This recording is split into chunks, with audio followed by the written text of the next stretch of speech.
नमस्कार बच्चों। हम आज एक नया चैप्टर शुरू करने जा रहे हैं जिसका नाम है उपसर्ग और प्रत्यय। और मुझे उम्मीद है इसमें आपको उतना ही आनंद आएगा जितना बाकी चैप्टर्स में आया, और शायद ज़्यादा ही आए क्योंकि हम इसमें एक नई चीज़ सीख रहे होंगे। तो चलिए शुरू करते हैं। उपसर्ग क्या होता है? देखिए, भाषा के वो अर्थवान अर्थवान यानी वो जिनका मतलब निकले, कोई अर्थ हो, है ना। बिना अर्थ के कोई भी खंड हो उसकी बात नहीं कर रहे हैं। भाषा के वो अर्थवान छोटे छोटे खंड जो शब्दों में आगे जुड़े और उससे नए शब्द बनाए, ठीक है, उसे हम उपसर्ग कहते हैं। यहाँ पे अर्थवान बहुत ज़रूरी है, ठीक है। यानी कि किसी भी तरह का जो छोटा छोटा खंड है जो किसी भी एक एग्जिस्टिंग शब्द में जुड़े और उससे एक नया शब्द बने, और उस नए शब्द का जो अर्थ है वो पुराने से अलग हो, उसे उपसर्ग कहते हैं। इससे खंड ये जो है ये शब्द के आगे जुड़ता है। कैसे? तो ये उपसर्गों का प्रयोग जो है नए शब्दों की रचना के लिए किया जाता है। अब नए शब्द बनाने के लिए मूल शब्दों के आरंभ में, या फिर अगर उसे कह लें कि उनके आगे कुछ शब्दांशों को जोड़ दिया जाता है।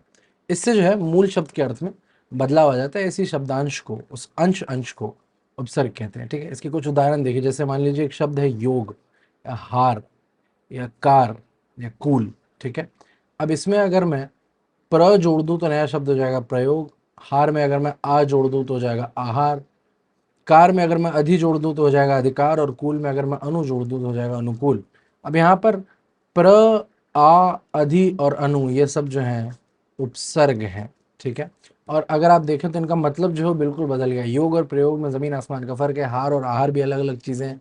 कार और अधिकार, इसी तरह कूल और अनुकूल भी अलग अलग चीजें हैं। तो शब्द की रचना जो है वो प्र धन योग, आ धन हार, अधि धन कार और अनु धन कूल हो जाती है। यानी कि ये नए शब्दों की रचना हो रही है और इनके अर्थ भी जो है वो अलग हैं। अब देखिए, मूल शब्दों के साथ उपसर्ग का प्रयोग करने से होता क्या है? पहली बात तो एक नया शब्द बनता है। दूसरा, मूल शब्द के अर्थ में बदलाव आ जाता है। कभी कभी अर्थ में बदलाव नहीं आते, विशेषता आ जाती है, पर वो एक अलग जो है इसका कोण है। पर मुख्यतः ये होता है कि अर्थ में बदलाव आता है। और उपसर्गों का प्रयोग जो है लेकिन स्वतंत्र अर्थ में नहीं किया जाता। यानी सिर्फ जैसे अगर मैं जैसे हमने अनुकूल की बात की थी तो उसमें अनुकूल तो ज़रूर एक शब्द है, लेकिन यहाँ पे अगर मैं सिर्फ अनु अलग कर लूँगा और अनु का इस्तेमाल करना चाहूँगा तो वो एक शब्द नहीं होगा। इसी तरह प्रयोग का प्र भी जो है वो शब्द नहीं होगा। तो उनका स्वतंत्र अर्थ में आप इस्तेमाल नहीं कर सकते, साथ में ही कर सकते हैं, ठीक है। तो ये होता है उपसर्ग। कोई भी शब्दांश जो कि किसी शब्द के शुरुआत में जुड़कर उसे एक नया अर्थ दे, उसे उपसर्ग कहते हैं। हिंदी में मुख्यतः 4 प्रकार के उपसर्गों का प्रयोग किया जाता है जो कि भाषाओं से आते हैं। यानी कि सबसे पहले आते हैं संस्कृत के उपसर्ग, दूसरे आते हैं हिंदी के उपसर्ग, तीसरे आगत यानी विदेशी उपसर्ग, और चौथा उपसर्ग के समान प्रयोग होने वाले संस्कृत के अव्यय। ये भी संस्कृत से ही आता है लेकिन थोड़ा सा अंतर है। क्या अंतर है ये हम आगे देखते हैं। सबसे पहले देखते हैं संस्कृत के उपसर्ग क्या होता है। इन उपसर्गों को जो है तत्सम उपसर्ग भी कहा जाता है। आप जानते हैं तत्सम शब्द वो होते हैं जो संस्कृत भाषा से बने होते हैं, और ये प्राय तत्सम शब्दों के साथ ही जो है प्रयुक्त किए जाते हैं। जैसे अति, अधि, अनु, अप, अभि, ये सब संस्कृत भाषा के उपसर्ग हैं। और जैसे अति का अर्थ होता है बहुत अधिक, अधि का अर्थ होता है ऊंचा या फिर श्रेष्ठ, अनु का होता है पीछे या बाद में, अप का होता है अनुचित या बुरा, अभी का होता है सामने या पास या चारों ओर, ठीक है। तो अब इसके साथ अगर हम देखें तो इसमें क्या हो रहा है, वृष्टि, अतिवृष्टि में अति प्लस वृष्टि है। वृष्टि मतलब होता है बारिश, अतिवृष्टि मतलब बहुत बारिश, अतिशय हद से ज्यादा, अतिक्रमण, आक्रमण में अगर अति जुड़ रहा है तो अतिक्रमण, अत्याचार, अतिरिक्त, अत्यंत, जहां भी अति जुड़ा है उसका अर्थ ये है कि ये कहीं ना कहीं चीजें ज्यादा हो रही हैं। उसी तरह अगर हम अधि उपसर्ग देखें तो अधिवक्ता, अधिनायक, अधिगम, अधिकार, अधिकृत, अधिपति, इन सब में जो है ये एक नॉर्मल पद से ऊपर उठकर एक श्रेष्ठ पद की जो है आप उसकी जो है आप उसे मानना दे रहे हैं। इस तरह से वो अधि का इस्तेमाल यहाँ पर उचित हो जाता है। और उसके विपरीत अगर बात हम अनु की करें, अनु का मतलब हो जाता है गौण, अनुगमन यानी पीछे चलना, अनुसार मतलब जैसे लिखा हुआ उसके हिसाब से, अनुशासन यानी डिसिप्लिन, अनुरोध, अनुभव, अनुकूल, इन सारे शब्दों का इस्तेमाल जो है वो कहीं ना कहीं पीछे या फिर बाद में से किया जाता है। उसी तरह अगर अप का आप इस्तेमाल देखेंगे तो मान धन अप धन मान यानी अपमान, अप धन यश यानी अपयश, अप धन शब्द अपशब्द, अप धन हरण अपहरण, अप धन कीर्ति अपकीर्ति और अप धन व्यय अपव्यय, यानी ये सब बुरे हैं। बुरा मान, बुरा यश, बुरे शब्द, बुरा हरण, बुरी कीर्ति, बुरा व्यय, है ना। इन सब का जो मतलब है वो नेगेटिव है, नकारात्मक है। उसी तरह अभिमान, अभिशाप, अभिनय, अभिनव, अभिप्राय, अभियोग, ये सब सामने, पास या चारों ओर इस तरह के शब्दों के लिए इस्तेमाल होता है। इनमें से बहुत सारे शब्दों का मतलब जो है अर्थ भी बदले और बहुत सारों के साथ उस अर्थ के साथ ही विशेषता भी जुड़ गई है। इसके अलावा क्या होता है, इसके अलावा संस्कृत के उपसर्गों में आते हैं अव। अव का मतलब होता है बुरा, हीन। आ, इसके उदाहरण हो जाएंगे अवगुण, अवनति, अवसान, अवमूल्यन, अवशेष, अवरोध। आ मतलब होता है तक, कहीं तक। आजीवन मतलब जीवन रहने तक। आमरण मतलब मरने तक, है ना। तो आजन्म, आजीवन, आमरण, आगमन, आवास, आरक्षण, जन्म तक, जीवन तक, मरने तक, जाने तक, रहने तक और रक्षा करने तक, ये जो है सारी तक से इन सब के अर्थ निकलते हैं। उसी तरह उत जो है वो उसका मतलब होता है श्रेष्ठ या ऊपर, इस तरह से उन्नति, उन्नयन, उत्थान, उद्घाटन, उन्नायक, उच्छ्वास, इन सब का मतलब कहीं ना कहीं ऊपर की तरफ ही जा रहा होता है। वहीं उप का इस्तेमाल इसके ठीक विपरीत होता है, निकट यानी गौण के उसमें उपवन, उपसर्ग, उपवास, उपहास, उपग्रह, उपयोग, ठीक है। दुस जो है, दुस उपसर्ग का इस्तेमाल कठिन या बुरे के लिए, दुस और दुर दोनों का होता है। दुस के साथ लग जाता है दुस्साहस, दुष्कर्म, दुष्कर, दुसाध्य। वही दुर के साथ हो जाता है दुर्बल, दुर्दिन, दुर्जन, दुर्योग, दुर्विजय, दुर्भाग्य, दुर्लभ, दुर्योधन,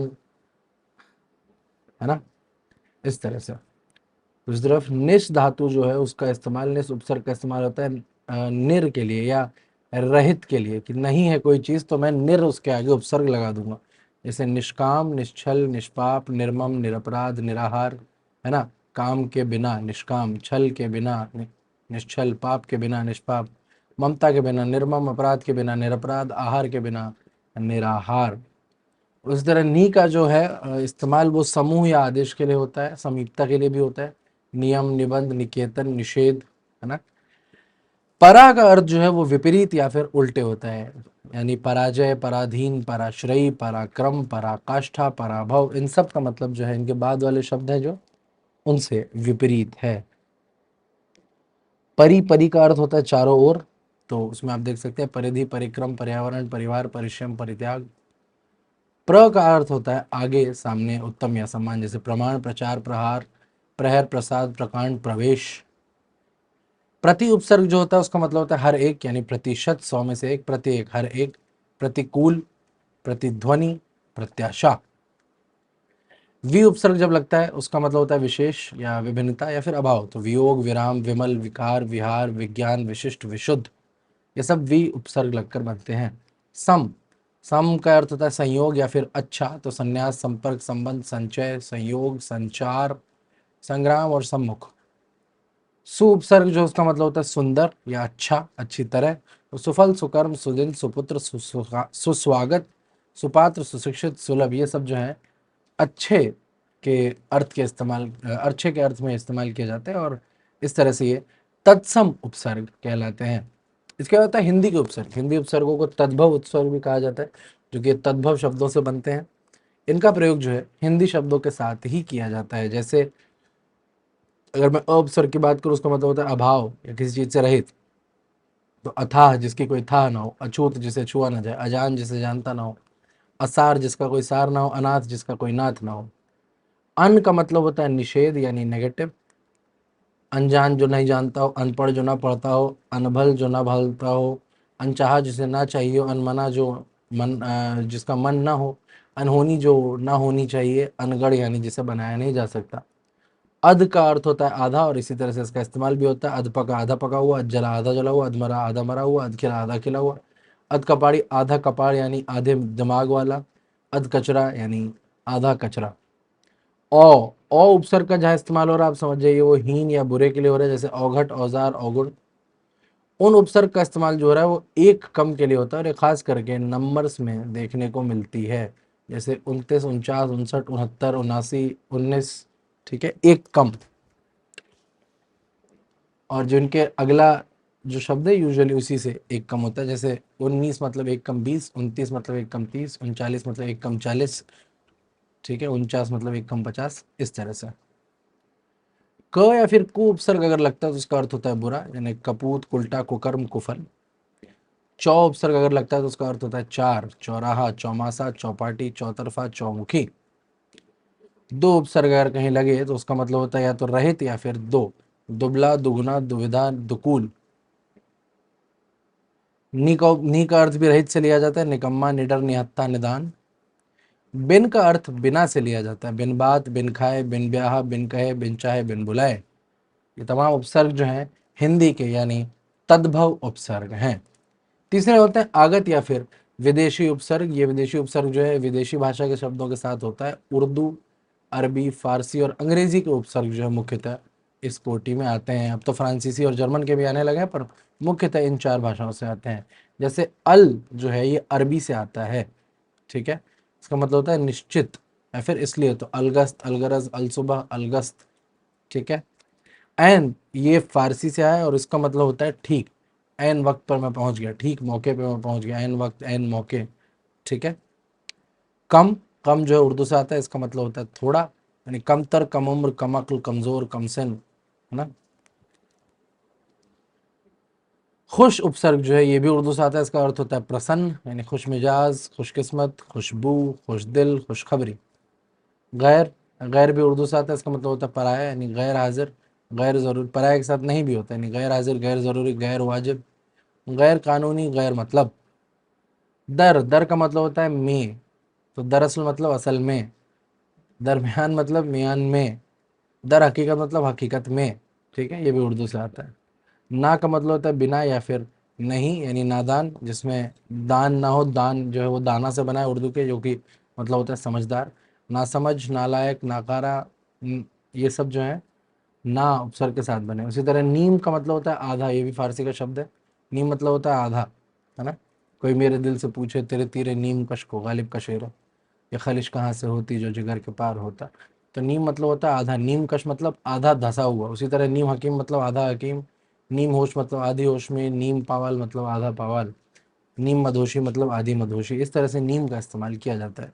वहीं ब, ये भी फारसी से उर्दू में आया, उर्दू से हिंदी में आ गया। ब का मतलब होता है साथ में या सहित, यानी बखूबी, बदौलत, बदस्तूर, बनाम मतलब बखूबी खूबी के साथ, बदौलत दौलत के साथ, बदस्तूर दस्तूर के हिसाब से, बनाम मतलब नाम के साथ। इस तरह से जो है विदेशी उपसर्गों का, खास करके उर्दू और फारसी के उपसर्गों का इस्तेमाल किया जाता है। अच्छा, अब ये भी देख लें कि उपसर्ग के समान प्रयोग होने वाले संस्कृत के अव्यय, कुछ ऐसे अव्यय हैं जो संस्कृत जो उपसर्गों के समान इस्तेमाल होते हैं। जैसे इसका अर्थ अभाव से लिया जाता है, अज्ञान, अधर्म, अन्याय, अशिक्षित, अस्वस्थ। अध इसका अर्थ नीचे से लिया जाता है, अधोमुखी, अधोगति, अधपतन। स का अर्थ सहित से लिया जाता है, सजीव, सहर्ष, सनाथ, सपरिवार, सजल, यानी जीवन सहित, हर्ष सहित, नाथ सहित, परिवार सहित, जल सहित। चिर मतलब बहुत देर, चिरकाल, चिरंजीवी, चिरस्थायी, चिरायु। पूरा मतलब बहुत पुराना, पहले या पुराना, तो पुरातत्व, पुराकाल, पुरातन, पुराण। सह का अर्थ होता है साथ में लिया जाए, सहयोग, सहपाठी, सहधर्मिणी, सहभागी, सहकारी, सहकर्मी। बहिर होता है बाहर, बहिर्मुखी, बहिर्गमन, बहिष्कार। पुनः होता है फिर, पुनर्मिलन, पुनर्जन्म, पुनरागमन, पुनर्निर्माण, पुनर्जीवन, पुनर्चेपितम। अनर अतर होता है भीतर से, यानी अंतरात्मा, अंतर सॉरी, अंतर होता है भीतर से, यानी अंतरात्मा, अंतर्यामी, अंतर प्रांतीय, अंतरराष्ट्रीय, अंतरराज्यीय, अंतर मुखी, है ना। सत का अर्थ होता है श्रेष्ठ अथवा अच्छा, तो सत्यार्थी, सत्कर्म, सत्संग, सज्जन, सत्कामी, ये सब जो है यहाँ से इस्तेमाल किया जाता है। तिरस का अर्थ होता है बुरा या फिर हीन, तो तिरस्कार या तिरस्कृत। पुरस का अर्थ होता है आगे, यानी पुरस्कृत, पुरस्कार, पुरस्चरण। और प्रादुर का अर्थ होता है प्रकट, यानी प्रादुर्भाव का मतलब होता है प्रकट होने का अभाव, ठीक है। तो ये थे उपसर्ग के समान प्रयोग होने वाले संस्कृत के अव्यय, यानी संस्कृत भाषा के क्रिया विशेषण शब्द। अब देखिए, कुछ शब्द ऐसे भी होते हैं जो एक से अधिक उपसर्गों के मेल से बनते हैं, है ना। ऐसा नहीं कि जो, अब जैसे प्रयोग है, ये तो आपको पता है, प्रधन योग, यानी ये तो एक ही उपसर्ग के इस्तेमाल से बना है, ठीक है। पर अगर मैं कहता हूं उप प्रयोग, ठीक है, तो इसके अगर आप देखेंगे तो ये उप धन प्र धन योग हो जाता है, ठीक है। यानी ये उप उपसर्ग भी लगा रहा है, फिर प्र उपसर्ग भी लगा रहा है, यानी दो उपसर्गों का इस्तेमाल कर रहा है। उसी तरह और भी शब्द है, प्रत्युपकार, प्रति प्लस उप प्लस कार, परोपकार, पर धन उप धनकार, स्वावलंबन, स्व अवलंबन, अव्यवस्था, अवि अवस्था, समाचार, सम आचार, दुर्व्यवहार, दुर्विआहार, पर्यावरण, परिआवरण, ठीक है। इस तरह से एक से अधिक उपसर्गों से ये शब्द बनाए जाते हैं और ये होते हैं उपसर्ग। चलिए आगे बढ़ते हैं और जानते हैं प्रत्यय क्या होता है। प्रत्यय देखिए, उपसर्गों की तरह प्रत्यय का प्रयोग भी नए शब्दों की रचना के लिए किया जाता है।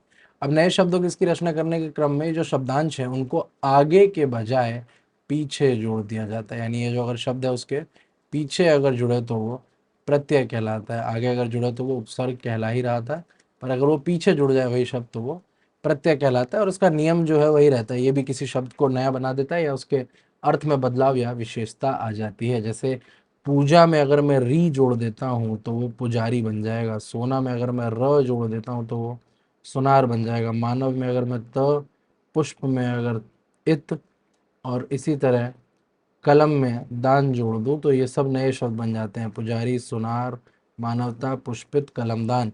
यानी ये शब्द के अंत में जुड़कर भी नए शब्द बने और ये पांचों शब्द जो हैं वो इनसे अलग हैं, इनका अर्थ अलग है ना। तो इस तरह प्रत्यय जो है वो भी शब्दों को अलग करते हैं परंतु पीछे जुड़कर।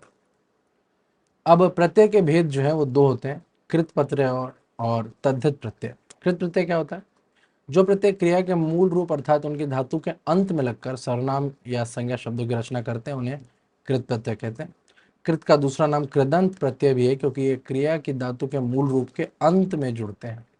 हिंदी की क्रियाओं के समान रूप के अंत में पाए जाने वाले ना को हटाने पर जो बचता है वही क्रिया का मूल रूप या क्रिया की धातु कहलाती है। जैसे ये मैं आपको बता रहा हूँ कि इसकी मूल रूप होता क्या है। पढ़ना, पढ़ने में पढ़ है, अगर आप उससे ना हटा दे तो पढ़ हो जाता है, वो इसका मूल रूप है। उसी तरह लिखना में लिख, बोलना में बोल, चलना में चल और भागना में भाग जो है वो मूल रूप या धातु रूप है।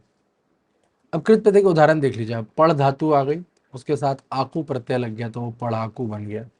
उसी तरह लूट धातु के साथ एरा प्रत्यय लगने पर वो लुटेरा बन गया और रख धातु के साथ वाला प्रत्यय लगने पर वो रखवाला बन गया। कृत प्रत्यय के प्रयोग से बनने वाले जो शब्द हैं वो पांच प्रकार से बनते हैं, कर्तावाचक, कर्मवाचक, कर्णवाचक, भाववाचक और विशेषणवाचक। सबसे पहले देखते हैं कर्तवाचक संज्ञा शब्द बनाने वाले कृदंत या कृत प्रत्यय। अक जो है, अक के साथ आप किस तरह के मूल शब्द लगा सकते हैं? लिख, नृत्य, धाव, और वो बन जाता है लेखक, नर्तक, धावक। अक्कड़ के साथ आप पी, भूल, घूम, बूझ लगा सकते हैं और वो पियक्कड़, भुलक्कड़, घुमक्कड़, बुझक्कड़ बन जाता है। उसी तरह तैर के साथ आग लगाने पर तैराक बनता है। पढ़, गा और खे के साथ अय्या या वैया लगाने से पढ़ैया, गवैया, खेवैया बन जाता है। लूट और कमा के साथ एरा लगाने से लुटेरा या कमेरा बनता है। ये कमेरा फोटो खींचने वाला नहीं है, कमाने वाला है। कमा, खा, उड़, चल के साथ आऊ लगाने पे कमाऊ, खाऊ, उड़ाऊ और चलाऊ बन जाता है। देन लेन के साथ दार लगाने पे लेनदार, देनदार। पढ़ लड़ के साथ आकू लगाने पे लड़ाकू, पढ़ाकू। रख, खा और लिख पे वाला लगाने के साथ रखवाला, खाने वाला, लिखने वाला। दूसरा, कर्मवाचक बनाने वाले जो कृत प्रत्यय है उसमें आप देखिए बिछ या खेल जैसे मूल धातु के शब्द, उस पर अगर आप औना लगा देते तो वो बिछौना और खिलौना हो जाता है। उसी तरह ओढ़, कतर, चट और बढ़ के साथ नी लगाने पर वो ओढ़नी, कतरनी, चटनी और बढ़नी हो जाता है। तो ये कर्मवाचक कृदंत प्रत्यय है। अब कर्णवाचक से बनने वाले कैसे होते हैं? ढक, बेल और झाड़ जैसे शब्दों को लें, उसके साथ अगर मैं अन लगा दूं तो ढक्कन, बेलन और झाड़न हो जाता है। अब भाववाचक संज्ञा बनाने वाले जो कृदंत प्रत्यय हैं उनको भी देख लेते हैं। चढ़, मिल, नम जैसे अगर शब्द हैं उनके साथ में अन अगर लगाता हूँ तो चलन, मिलन, नमन हो जाएगा। पढ़, लिख, बो, सींच को भी उसके साथ अगर मैं आई लगाता हूँ तो पढ़ाई, लिखाई, बोवाई, सिंचाई हो जाएगा।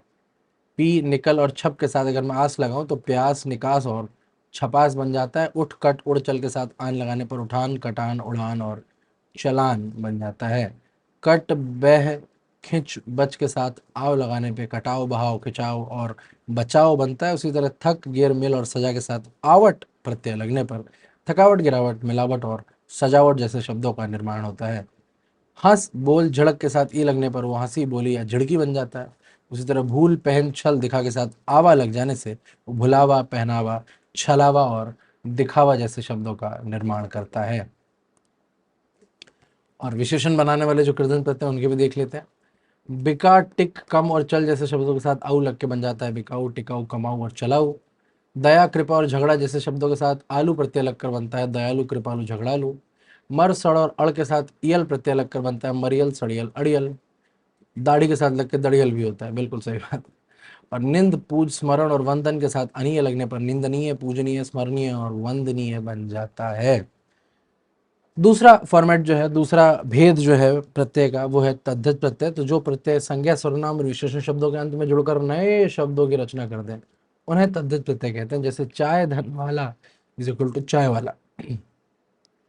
चाय अलग चीज है, वाला अलग चीज, चाय वाला अलग चीज है। चौकीदार चौकीदार, चतुर आई चतुराई, सप्ताह एक साप्ताहिक, चिकना आई चिकनाई। तद्धित प्रत्यय से बनने वाले शब्द जो है वो देख लेते हैं कैसे बनते हैं। इसमें भी वही 5 तरीके हैं। तो कर्तवाचक संज्ञा शब्द बनाने वाले जो तद्धित प्रत्यय हैं वो होते हैं आर, आरी, ई, एरा, ईया, कार।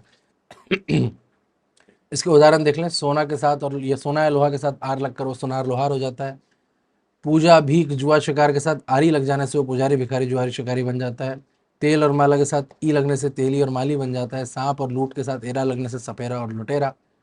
आढ़त के साथ या लगने से आढ़तिया। पत्र चित्र कथा और शिल्प के साथ कार लगने से पत्रकार चित्रकार कथाकार और शिल्पकार। जादू कारी और बाजी के साथ गर लग जाने से जादूगर कारीगर बाजीगर।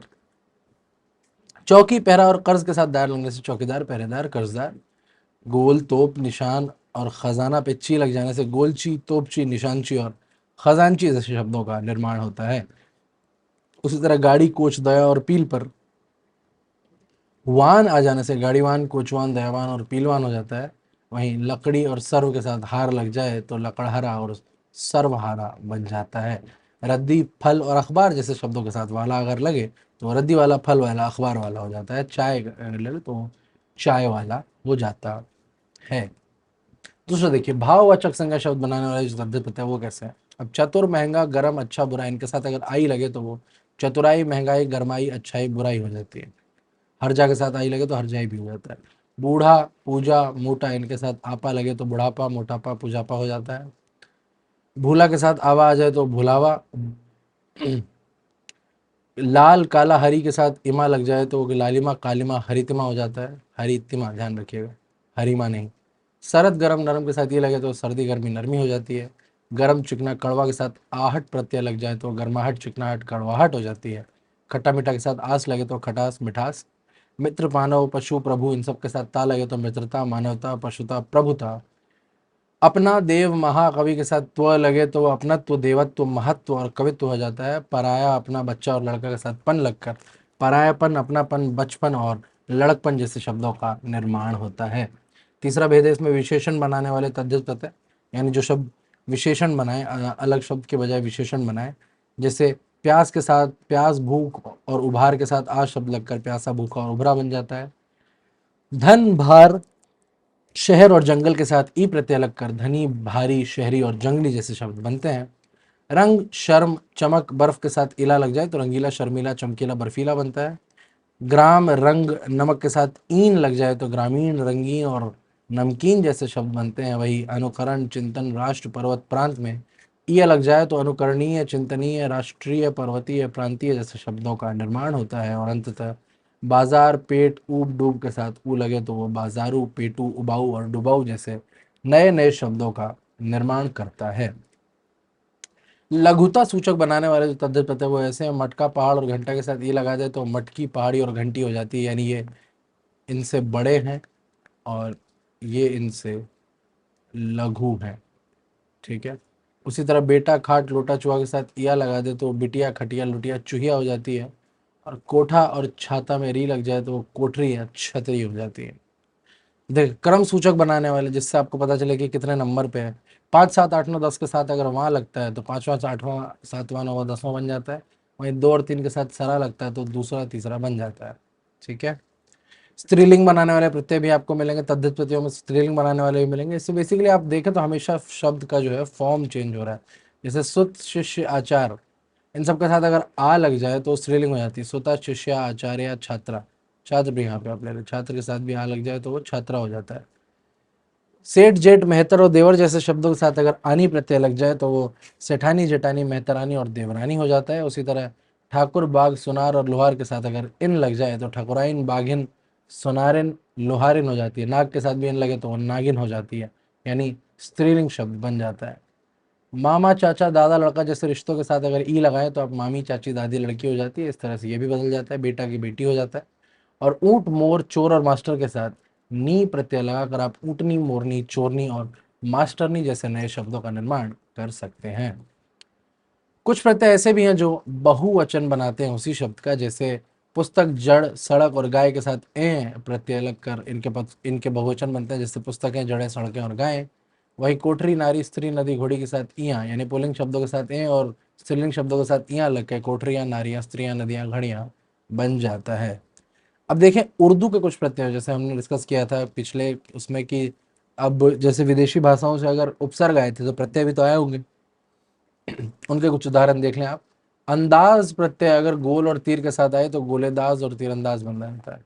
उसी तरह आना प्रत्यय अगर मेहनत, शुक्र, नजर के साथ आए तो मेहनत आना, शुक्राना, नजराना बन जाता है। इंदा अगर जी या आ के साथ आ जाए तो जिंदा या आइंदा बन जाता है। इश अगर आजमाना या फरमाना के साथ आए तो आजमाइश या फरमाइश हो जाता है। खाना, डाक खाना, मुसाफिर खाना, यतीम खाना, दवा खाना। दान, इत्रदान, कलमदान, पीकदान।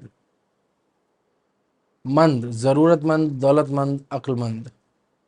बाज, धोखेबाज, पतंगबाज, चालबाज। दार, हवादार, मालदार, पहरेदार, दुकानदार। साज, घड़ी साज, घड़ी साज। ठीक है, ये थे उर्दू के प्रत्यय।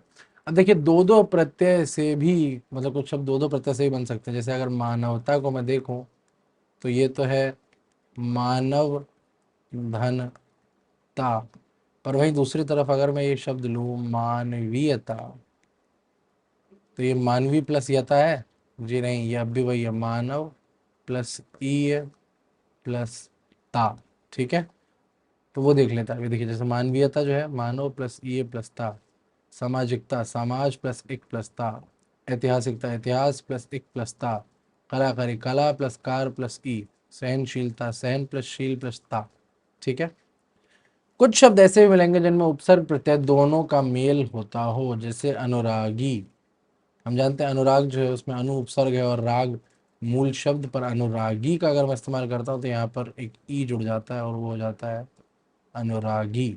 ठीक है, तो यहाँ पे उपसर्ग और प्रत्यय दोनों मिलाकर ये शब्द बन रहे हैं, अनु धन राग धन ई, अनुरागी। प्रधानता, प्रधानता। परिश्रम ई, परिश्रमी। पराक्रम ई, पराक्रमी। प्रतिद्वंद्व ई, प्रतिद्वंदी। परिपूर्णता, परिपूर्णता। सम्मानित, सम्मानित।